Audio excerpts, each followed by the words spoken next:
अभी हम तो पढ़ते हैं पोटेंशियल। पोटेंशियल ये ज्यादा अच्छे से बोले तो क्या बोलेंगे, इलेक्ट्रिक पोटेंशियल। इलेक्ट्रिक पोटेंशियल और एक वर्ड बार बार आ रहा होगा जो करंट इलेक्ट्रिसिटी में आता है, पोटेंशियल डिफरेंस। पोटेंशियल डिफरेंस एक बार तो बहुत इजीली क्लियर हो जाती है कि अच्छा पोटेंशियल डिफरेंस होता होगा किसका, पोटेंशियल का। लेकिन यहाँ तक पोटेंशियल के कॉन्सेप्ट की बात है तो अपन को थोड़ा सा एफर्ट करना होगा, बहुत ही आपके बेसिक वाले लेवल पे चीजों को समझा जा सकता है, थोड़ा अपने को एफर्ट करना पड़ेगा। जैसे कि अगर मैं पूछूं आपसे कि व्हाट इज एनर्जी, एनर्जी क्या चीज है, तो आप में से बहुत सारे लोग बहुत आराम से बताएंगे जो डिस्कशन और ये बचपन में पढ़े होते हैं ना, the capacity to do work is energy ना। तो capacity to do work is energy. तो कैसे पता करते हैं किसी चीज के पास एनर्जी है नहीं, तो पता करने का बड़ा ये इजी तरीका है, आप चेक करिए कि क्या वो वर्क कर सकता है।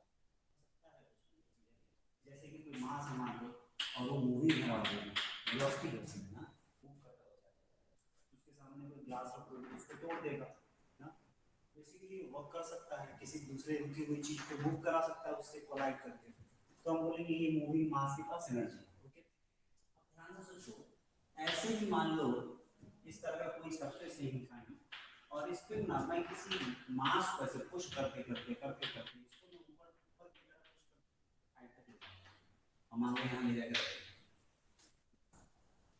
तो क्या मैं इसको ऊपर पुश करके ले जाऊंगा तो इसमें एनर्जी आएगी? बिल्कुल आएगी, क्योंकि ऊपर पुश करके क्या अगर मैं छोड़ दूं तो नीचे आके फिर वॉक कर सकता है, जब नीचे आएगा तो तेज हो जाएगा और तेज होगा तो एनर्जी आ जाएगी, जैसे हम पास में एनर्जी।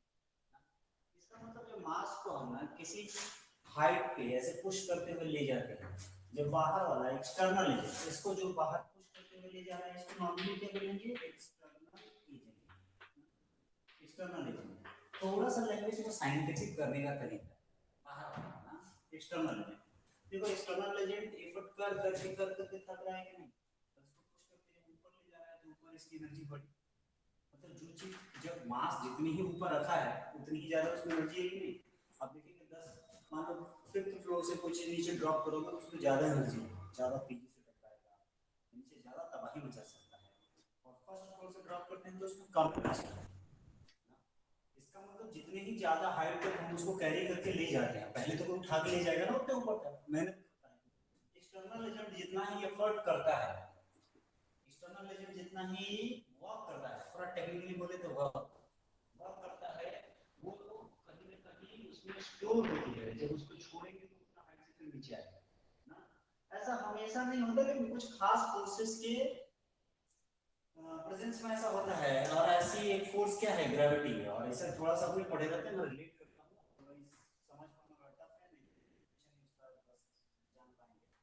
तो देखिए, तो जितना ज्यादा हाइट ले जाके छोड़ेंगे उतना ज्यादा इसमें एनर्जी होगी, ये बात तो सही है।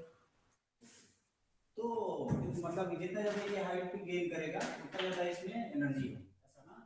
अब मान लो देखो ध्यान से, मैं बोलूं कि ऐसे ये ज्यादा हाइट पे इधर मैं यहाँ पे और यहाँ पे ज्यादा हाइट पे ले गया है तो दूसरे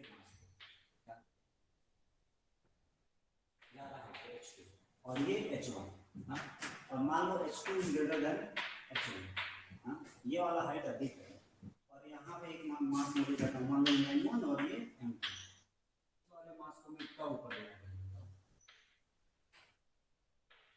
तो कौन किस मास में ज्यादा एनर्जी होगी ना। तो ये बताने के लिए फिर अपने को देखना पड़ेगा कि कौन सा ज्यादा है कम है। अगर मैं आपको ऐसा बोलूं कि तो सारे मास भी ज्यादा है और हाइट भी ज्यादा है, तो दो चीजें आपको समझनी होंगी कि एनर्जी ज्यादा होना मास पे भी डिपेंड करता है और हाइट पे भी डिपेंड करता है इस वाले केस में। लेकिन अगर मैं बोलूं कि ध्यान से देखो, इसी तरीके से इस मास की जगह वाटर को भी तो ले जा सकते हैं, मान लो यहाँ पे कंटेनर है जो h1 हाइट और यहाँ कंटेनर है जो H2 है, हाँ? इसमें भी मान लो इसमें थोड़ा सा पानी ले जाकर रखते हैं और तो मैं बोलूँ कि किस वाले कंटेनर में अलग अलग मास हो सकता है वाटर का ना, मैं बोलूँ यहाँ एनर्जी ज्यादा है कि यहाँ ज्यादा है, तो एनर्जी इस बात पर, यहाँ बहुत पानी होगा, हाइट कम होगा ना, तो भी इस टैंक को भरने में ज्यादा एफर्ट लगा होगा, मतलब टोटल एनर्जी यहाँ अधिक हो सकती है, हाँ, और यहाँ कम हो सकती है।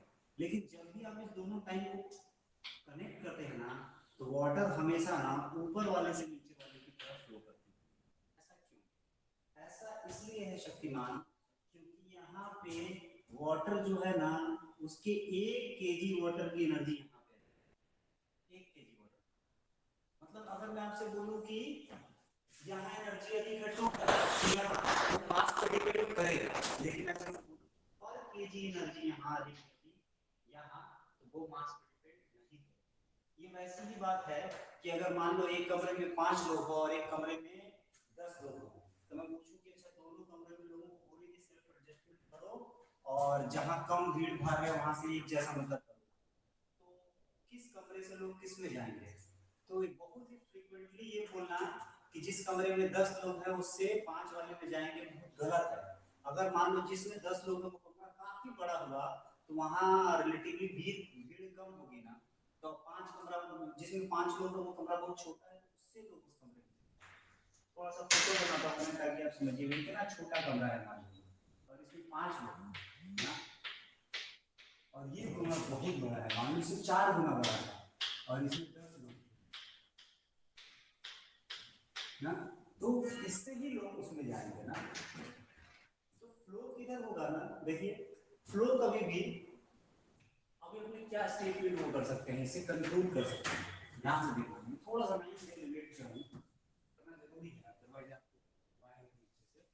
देखिए अपने कंट्रोल क्या कर सकते हैं, हो सकता है कि पोटेंशियल एनर्जी अगर यहाँ पे मास बहुत ज्यादा है, मान लो यहाँ पे वाटर का मास m2 और यहाँ m1, मान लो m2 बहुत बहुत ज्यादा है m1 से, तो पोटेंशियल एनर्जी कहाँ जाएगी, क्योंकि भरने में बाहर वाला सबसे अधिक खाता होगा इस वाले का ना, तो पोटेंशियल एनर्जी जो है वो यहाँ जाता है ना, मास में जो एनर्जी आती है उसको हम पोटेंशियल एनर्जी बोलते हैं, और यहाँ पे पोटेंशियल एनर्जी जो है वो कम, लेकिन वाटर किधर से किधर फ्लो करेगा, इस वाले से इस वाले, मतलब अब ये कह सकते हैं कि वाटर फ्लोज फ्रॉम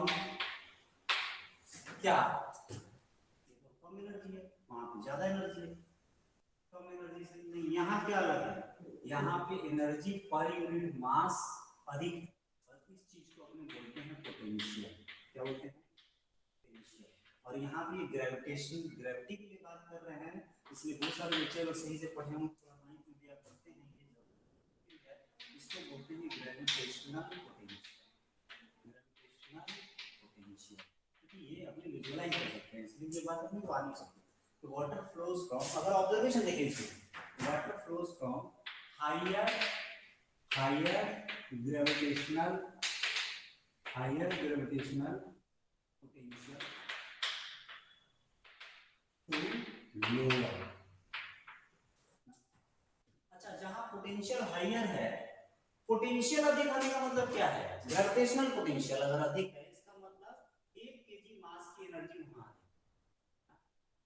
तो ये बात है, तो इतनी बात बस रिकॉल करने के लिए है ना, रिकॉल करने के लिए, थोड़ी चीजें तो कनेक्टेड होती हैं ना, थोड़ा सा सोच सकते हैं, और ये बहुत तेजी से आपको अच्छे से समझ आएगा ये, क्योंकि ऐसा हम हमेशा देखते हैं, आप देखो ना छत पे तुम अपने जाना और वाटर वाला टैंक है, तो किसमें एक चम्मच पानी लेके जाना हाथ में, तुमको पानी छत तक ले जाने में ज्यादा एफर्ट करना पड़ेगी टंकी, तो वाटर टैंक भरने में आपको ज्यादा एफर्ट, इसका मतलब ज्यादा एनर्जी किसमें है, वाटर टैंक, यार एक चम्मच पानी नीचे गिरा हुआ तो कितनी दवाई मचाएगा, और पूरा वाटर टैंक 1000 लीटर वाला गिरा हुआ तो कितनी दवाई मचाएगा, तो ज्यादा एनर्जी वाटर टैंक है। लेकिन अगर मान लीजिए चम्मच वाले पानी को थोड़ा ज्यादा ऊपर उठा के आप ऐसे करेंगे ना, तो चम्मच से पानी टैंक से पानी चम्मच में नहीं आता, दिस इज वेरी इजी। लेकिन सोचिए अगर हम, तो चम्मच में ऐसा क्या difference, potential energy water tank की ज्यादा है, लेकिन चम्मच में डिफरेंट है कि अगर पर यूनिट जितना पानी टैंक का देखे उतना ही पानी अगर चम्मच का देखे, तो energy per unit mass gravitational potential. Higher gravitational potential से लोअर ग्रेविटेशनल पोटेंशियल। चलो लिखो जल्दी से।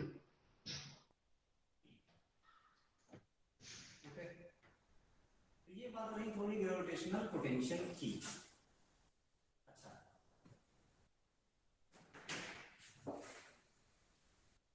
अब इसके बाद देखिए तो इलेक्ट्रिक पोटेंशियल कैसा है। इलेक्ट्रिक पोटेंशियल को भी अब देखो, अब धीरे धीरे आपको समझ आ जाएगा। देखिए electric potential at a point, electric potential at a point, मान लो पॉइंट P है, तो इस पॉइंट P पे इलेक्ट्रिक पोटेंशियल को ऐसा डिफाइन किया जाता है, the work done by an external agent, the work done by an external agent in bringing one unit charge from infinite to this point. External agent जितनी मेहनत करेगा एक यूनिट चार्ज लाने इनफाइनाइट से इस पॉइंट P तक, उसको बोलेंगे यहाँ का पोटेंशियल।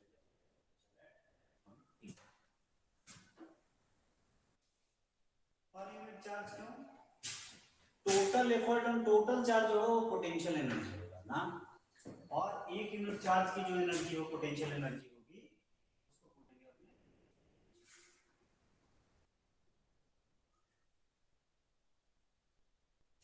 अच्छा, अब अगर मान लो ये पॉइंट है Q, तो यहाँ तक इलेक्ट्रिक पोटेंशियल एट P क्या होगा? Work done by external agent in carrying a charge from infinite to Q। ऐसे इसी पॉइंट पर ऐसे डिफाइन किया जाएगा।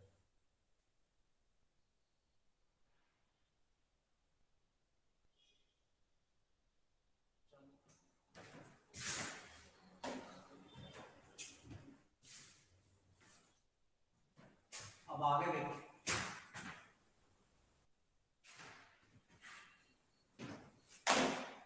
अब मान लो ये पॉइंट P है और ये पॉइंट Q ना, तो पोटेंशियल एट Q जो होगा वो work done by external agent in bringing a charge from infinite to Q होगा। और जो पोटेंशियल एट P होगा वो work done by external agent in bringing a charge from infinite to P।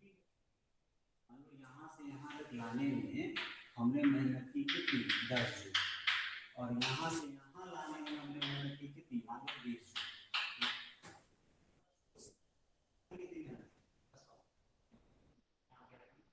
और यहाँ से यहाँ लाने में कितना? 10 और तो इनफाइनाइट टू Q कॉलम करो ना, एक कॉलम के लिए हमने निकाला। तो यहाँ इनके बीच में एक कॉलम चार्ज, तो यहाँ से यहाँ एक कॉलम चार्ज होता है। इस चीज को बोलते हैं हमने potential difference between P and Q, और ये बहुत इंपॉर्टेंट है, पता है क्योंकि जैसे P पे हायर पोटेंशियल है ना, मतलब P तक चार्ज को लाने में ज्यादा मेहनत करना पड़ रहा है, तो P से जैसे ही चार्ज को छोड़ो तो वो बहुत तेजी से दौड़ता हुआ Q तक। जैसे ऊपर हाइट, ज्यादा हाइट पे अगर 1 kg पानी को ज्यादा हाइट पे ले जाते हैं और छोड़ते हैं तो कम हाइट, इससे फर्क नहीं पड़ता कि कम हाइट पे ज्यादा पानी है, एनर्जी टोटल एनर्जी कहाँ ज्यादा है इससे फर्क नहीं पड़ता है। पर केजी पर यूनिट मास एनर्जी अगर ऊपर अधिक है तो ऊपर से पानी नीचे की तरफ फ्लो करता है। ऐसे ही पर यूनिट चार्ज जहां एनर्जी अधिक हो, मींस पोटेंशियल जहां अधिक हो, वहां से चार्ज पर यूनिट चार्ज जहां पोटेंशियल एनर्जी कम होगी, मतलब जहां पोटेंशियल कम होगा वहां फ्लो करेगा। इसका मतलब अपने एक ऑब्जर्वेशन लिख सकते हैं क्या कि charge always flow from higher potential. Why the term potential? Potential means potential energy per unit charge. Potential energy per unit charge. दो कमरे के बीच में अगर अपने को एडजस्टमेंट करना हो ना कि किधर आराम से आएगा, तो अपने ये नहीं देखेंगे कि इस कमरे में अधिक लोग हैं कि उस कमरे में अधिक लोग हैं, ये देखेंगे अपने को ज्यादा। हाँ, so the potential energy per unit charge. Charge conveys flow from higher potential. Potential energy per unit charge to lower potential. So lower potential is the flow. Again the potential means the same thing. Potential energy per unit charge. हम इनको पहले इस बात तब आगे बात करते हैं.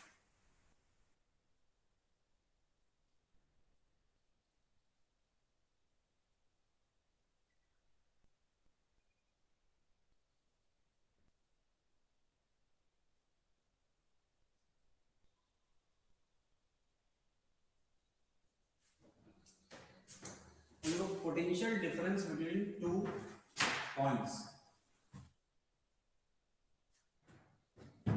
Potential difference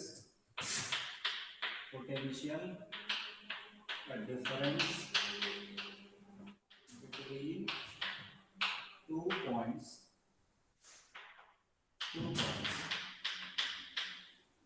Say A and B. मान लो पॉइंट A है और ये B है. इन दोनों के बीच का पोटेंशियल डिफरेंस फाइंड करना है. कैसे? Potential at B equals work done in carrying 1 coulomb charge from infinity to point B, and potential at A equals work done in carrying 1 coulomb charge from infinity to point A. Why infinity? Infinity तक कोई direction नहीं, उसके बाद line करो ना, उसके बाद यहाँ पर एफर्ट लगेगा. अब देखो ध्यान से, तो potential difference between A and B क्या होगा? VA minus VB. ये कितना आएगा बताओ? Potential at A is work done in carrying 1 coulomb from infinity to A minus work done in carrying 1 coulomb from infinity to B. तो example में समझते हैं. वही वाला बहुत आसान है. मान लो ये है ना, अनंत से यहां तक, इनफिनिटी से यहां तक आने मान लो अपने 10 जूल, और इनफिनिटी से यहां तक लाने में अपने मान लो 20 जूल. मतलब यहां से यहां लाने में अपने कितना बचता है? Work done in order to carry 1 coulomb from infinity to A minus work done in order to carry 1 coulomb from infinity to B. इसका मतलब कितना आ रहा है? और पर कूलम आएगा क्योंकि एक कूलम चार्ज की बात करते हैं पर कूलम के साथ. ठीक है, 10 जूल पर. ध्यान से तो मैं आराम से बोलने वाला हूँ. ये बात समझने वाली थी. और पढ़ेंगे और अच्छे समझाता है. इनफाइनाइट से एक कॉलम को यहां तक कैरी करने में 10 जूल, और इनफाइनाइट से एक कॉलम को यहां तक कैरी करने में 20 जूल. तो अगर एक्सटर्नल एजेंट इनफाइनाइट से यहां तक लाने में मेहनत कितना किया? 10 जूल. तो एक कॉलम की एनर्जी यहां कितनी है? 10 जूल. मतलब यहां पोटेंशियल कितनी है? 10 जूल पर column. So potential at D कितना हो गया? 20 जूल पर कॉलम. ए तक एक कूलम कितना हुआ? 20 जूल. तो ए पे पोटेंशियल एनर्जी कितनी? 20 जूल. ए पे पोटेंशियल कितना? Potential at A is equal to 20 joule per coulomb. क्योंकि ये पोटेंशियल इसको एक बार जल्दी से, और ये वाला लिख लेना. इस तरह का कुछ क्वेश्चन पूछा जा सकता है कि यहां से यहां तक करवाता हूं. चलिए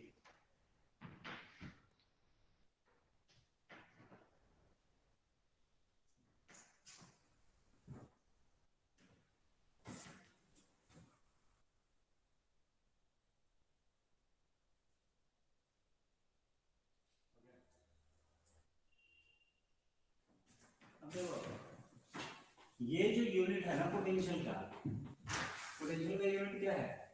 work done per unit charge in order to carry a charge from. मतलब डेफिनेशन में डिफाइन कर दो कैसे? Work done per unit charge in order to carry 1 unit charge from finite to a particular location is called the potential at the given location. So potential को अगर देखें तो work का यूनिट जूल और charge का coulomb, तो joule per coulomb. इसको अपने शॉर्ट में बोलते हैं वोल्ट. वोल्ट ना, नोटेशन इसके लिए ऐसे कैपिटल V को यूज करते हैं. ये कुछ भी नया नहीं है. जैसे जब बड़ा सा यूनिट आ जाता है केजी मीटर पर सेकंड स्क्वायर, इसको अपने बोलते हैं न्यूटन. जस्ट एक एक्सरसाइज इसको नोट कर लें. और 1 वोल्ट का मतलब मैं समझता हूँ जूल पर कूलम। अब हम कुछ अच्छे सवाल कर सकते हैं, क्योंकि आप जानते हैं कि इलेक्ट्रिक करंट के नाम पे चार्ज फ्लो करता है, तो चार्ज क्यों फ्लो करता है ये अपने को पता होना चाहिए। क्यों? क्योंकि पोटेंशियल डिफरेंस की वजह से फ्लो करता है। ठीक वैसे ही जैसे बहुत ज्यादा हाइट पे रखे हुए टैंक से कम हाइट वाले टैंक पे वाटर फ्लो करता है। क्या ज्यादा एनर्जी से कम एनर्जी की तरफ फ्लो करता है? नहीं, कम एनर्जी, सिस्टम की एनर्जी कम होगी फिर भी वहां से ज्यादा एनर्जी वाले सिस्टम में फ्लो हो सकता है। कैसे कैसे बोल देना कि तालाब में चम्मच से पानी में डाल सकता हूँ, चम्मच के पानी की एनर्जी कम है, तालाब के पानी की ज्यादा है, लेकिन अगर 1 ग्राम पानी की एनर्जी देखोगे तो चम्मच वाले पानी की ज्यादा है। तो एनर्जी पर यूनिट मास अधिक है, मास पोटेंशियल एनर्जी, टोटल एनर्जी कितनी है ये अलग बात है, और एक मेंबर की एनर्जी या पर यूनिट समथिंग एनर्जी कितनी है वो दूसरी बात है। तो पर यूनिट मास जो ग्रेविटेशनल पोटेंशियल एनर्जी होती है क्या बोलते हैं? Gravitational potential. और पर यूनिट चार्ज जो इलेक्ट्रिक पोटेंशियल एनर्जी होती है उसको क्या बोलते हैं? इलेक्ट्रिक। तो इलेक्ट्रिक पोटेंशियल V को अपने ऐसे भी लिख सकते हैं, पोटेंशियल एनर्जी पर यूनिट। अपने से कभी पोटेंशियल एनर्जी पूछेगा तो हम बता देंगे, और इस पोटेंशियल एनर्जी को थोड़ा भी मोर स्पेसिफिक, इस पोटेंशियल एनर्जी को अपने क्या बोलते हैं? Electric potential energy. इसको बताओ थोड़ा डर जाएगा, वो कुछ जानता है बस, और क्या नाम ही क्या है, तो डरना नहीं है, धीरे धीरे बोलने से आ जाएगा। इसको बोलते हैं इलेक्ट्रिक पोटेंशियल। फिर से मैं पूछता हूँ, देखो अच्छा चार्ज ज्यादा, कहीं पे चार्ज की एनर्जी ज्यादा होगी तो वहां से कम एनर्जी वाले स्टेट में फ्लो करेगा, या कम एनर्जी से ज्यादा एनर्जी। तो ऐसा नहीं बोल सकते, ऐसा बोल सकते हैं कि 1 कूलम चार्ज की एनर्जी अगर यहाँ अधिक है और यहाँ कम है, यहाँ से 1 कूलम कम है। अच्छा टेंशन से, चलो देखो जल्दी से हो गया मुझे लगता है। तो अब इसके बाद ये करते हैं हम क्वेश्चन, जैसे देखो पोटेंशियल एट 2.5 फिगर से दिस पॉइंट है, यहां का पोटेंशियल मैं बोलता हूं 20 वोल्ट, कितना बोलता हूं 20 वोल्ट, और यहां का दिस इज पॉइंट बी, ध्यान से देखना, अभी विजुअलाइज करने से ही अपनी बात है, नहीं तो और टाइम पास कर सकते थे ज्यादा बिना किया आएगा नहीं तो फिर क्या ही होगा। और यहां पोटेंशियल जो है मैं बोलता हूं 5 वोल्ट। अच्छा जब भी मुझे कोई बोलता है ना पोटेंशियल 20 वोल्ट, मैं समझ जाता हूं अच्छा ये पोटेंशियल ये नोटेशन सबसे लगा देते हैं, तो मुझे बोलता है potential at A is 20 volt, मतलब देखो 1 कूलम चार्ज को इनफाइनाइट से यहां तक लाते लाते 20 जूल का वर्क किया गया है। कैसे? जब भी नई यूनिट सीखे तो उसको कई बार पुरानी यूनिट्स में तोड़ तोड़ के पहले एडिशन टू से पता चला volt means joule per coulomb, 20 joules every coulomb, हर कूलम को यहां पहुंचाने के लिए 20 जूल की मेहनत लगी। और यहां पे 5 वोल्ट है मतलब क्या, Vp = 5 वोल्ट, मतलब 5 जूल्स पर कूलम, एक कूलम को यहां तक लाने के लिए कितनी मेहनत लगी। तो ऑब्वियसली ना जब यहां से एक कूलम को छोड़ेंगे तो अपने आप तो आपके वहां जाना चाहेगा, यहां पे एक कूलम की एनर्जी यहां पे 20 जूल है और यहां पे कूलम की एनर्जी कितनी है 5 जूल है, जब यहां से वो वहां जाएगा तो कितना वर्क कर सकता है। जब किसी हाइट से कुछ नीचे की तरफ जाता है तो वो कैपेसिटी उसमें एनर्जी होती है ना, हाइट पे होती है तो वो वर्क कर सकता है ना। ऐसे हायर पोटेंशियल से जब लोअर पोटेंशियल चार्ज अपने आप जाएगा और यही नहीं जाते हुए वो वर्क भी कर सकता है। और इसी तरीके से इलेक्ट्रिक सर्किट्स का अपने चार्ज को फ्लो करा के उनका यूज हायर पोटेंशियल से जो चार्ज लोअर पोटेंशियल की तरफ जाता है, हायर पोटेंशियल वाली की एनर्जी अधिक होती है, लोअर पोटेंशियल पे उस चार्ज की एनर्जी कम हो जाती है, तो जाते जाते अपनी एनर्जी से वर्क करके जाता है। पंखे से भेज दोगे ना हायर पोटेंशियल से लोअर पोटेंशियल की तरफ, बैटरी में देख लोगे हायर पोटेंशियल लोअर पोटेंशियल, तो हायर पोटेंशियल पे जब चार्ज एनर्जी ज्यादा है और लोअर पोटेंशियल पे जाएगा तो एनर्जी कम हो जाएगी, तो जाते जाते बीच में हम बल्ब लगा देते हैं, एक बल्ब के रास्ते से जा थोड़ा सा बल्ब, तो ऐसा ना। चलो बाद में और थ्योरेटिकल था डिस्कशन। Thank you.